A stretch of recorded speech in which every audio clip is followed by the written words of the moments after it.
So before I begin, videos like this tend to diminish the value of education, so I just want to make it clear that I'm not trying to place a value on education. Although, on a side note, colleges have placed a value on education. The college I went to at the time charged around $15,000 per year in tuition, which at an average of 4 classes per quarter is around $1,250 per class. And according to Reddit, around 5 classes per year on the quarter system sounds like a reasonable estimate for the number of classes a professor teaches. Now this varies between majors and colleges, but since I went to a fairly popular college with a popular major, class sizes in my first 2 years were usually at least around 150 to 300 students. So assuming classes in my junior and senior years had no students, the average class size might be around 100, so let's say at least 50. Meaning one professor teaching 5 classes a year with 50 students per class pulls in around $312,500 per year for the university and tuition fees. And assuming a professor makes around $80,000 for their educational work, or around $320 per student per quarter, and assuming another $480 goes towards other university expenditures related to education, which would total to around $120,000 per professor year, the university would be collecting about $450 per student per class per quarter, or around $21,600 for a piece of paper that says you didn't fail college. Anyways, that aside, while I don't have any interesting college stories to tell, I do have a collection of mildly intriguing moments that might be worth sharing. So, in one of my general chemistry classes that basically every STEM major has to take, specifically in the lab portion, we were doing titrations and stuff like in any other ordinary chemistry lab. Except me and my partner got assigned a pH meter with what was presumably a dysfunctional electrode. You could get a beaker full of distilled water and the pH meter would eventually give a reading of 2. So very acidic water. Of course, we let the TA know, and unfortunately the TA didn't give us any different equipment. So we were stuck with it for the next 5 labs. Which makes you wonder where the $1,000 per class is really going towards. So the way the pH meter was broken was that it would go down a little, give the marker that said the reading was stable for 2 seconds, and then it would go down a little more and repeat. So me and my lab partner basically had to half-ass most of our labs. Is this reading good enough? I don't know, let's wait for the next tick down.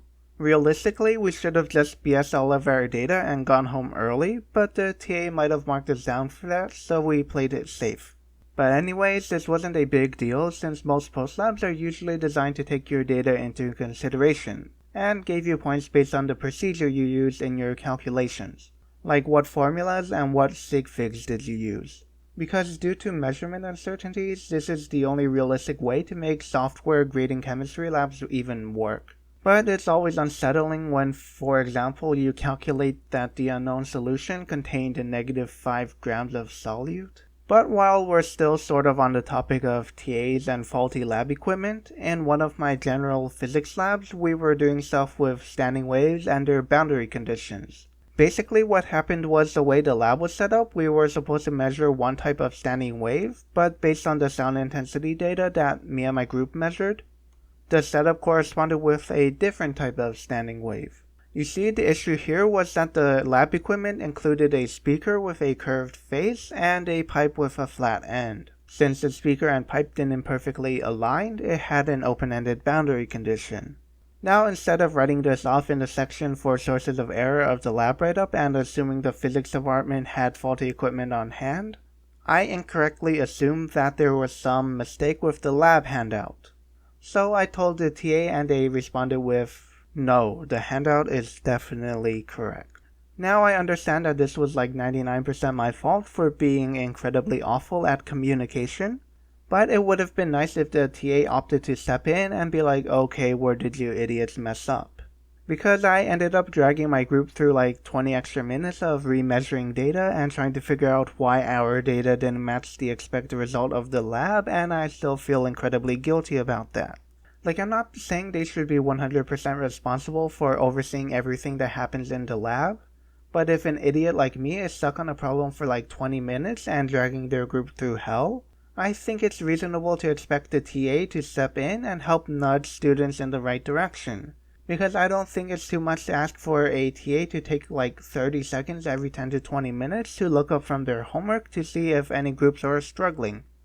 So one quarter, my college offered 2 sections of the same class with 2 different professors, and with rate my professors being a thing, you can imagine how well that went.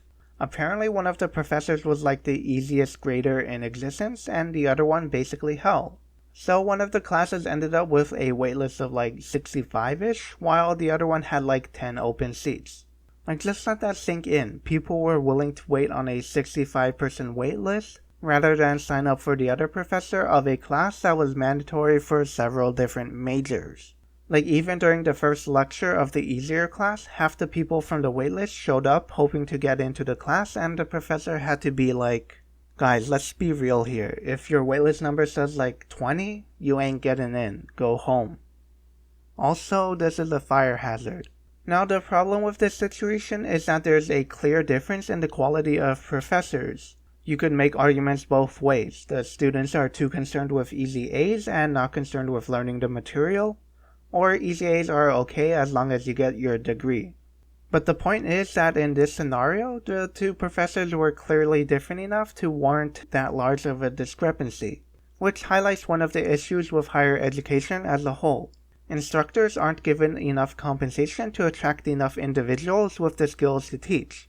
Instead, a large portion of the teaching demand in universities is filled with professors that are usually there for research. Now, that's not to say that research professors can't be good teachers, but it's like hiring engineers based on their shoe size. Sure, you might accidentally hire some qualified personnel by pure chance, but because the hiring criteria you used wasn't the most appropriate, you end up with some professors that don't put too much effort into their classes.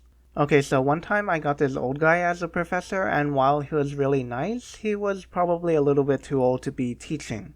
Now, I don't mean this to be age discriminatory or anything, but a large portion of lecture time was just him trying to catch his breath. And this isn't related to his age, but he never really covered much material during lectures either. The class was basically formatted as go home, read book, do homework, go to class, go over answers. So since the class was at like 7 p.m., which really isn't that late, but people probably have better things to do, only 10% of the class showed up at any given time. So just imagine renting out a huge lecture hall for a class of like 200 only to fill up like the first row of seats. And those 12 people would have to sit through a lecture that went like, and that's how you do that calculation. You know, Smith Hall? That's named after one of my best colleagues and friend. Too bad he's dead now. All my colleagues are dead now, actually. Anyways, here's what's gonna be on your midterms. Speaking of midterms, for that class, aside from exams, the only time people would actually show up for that class were the days right before the exam, because professors usually tend to discuss and review materials the day before. Except for him, we just went over homework solutions like usual. But to be fair, the exams were basically just the homework anyways. And while we're still on the topic of midterms, he was the type of professor that gave open internet exams. Like, you can search up any materials you need during the exam to take the exam. And don't worry, this was before things like ChatGPT popped off, so you still kinda had to search for your materials, but like, Google exists, so not really. But because I'm the type of person to look for answers after the exam to make sure I got them right, I ended up searching a question word for word to hopefully pull up a related result on like Quora or something, and guess what had just been posted to Chegg like 1.5 hours prior. And unfortunately for that person, with no responses. I don't know why they didn't just get into Discord or something.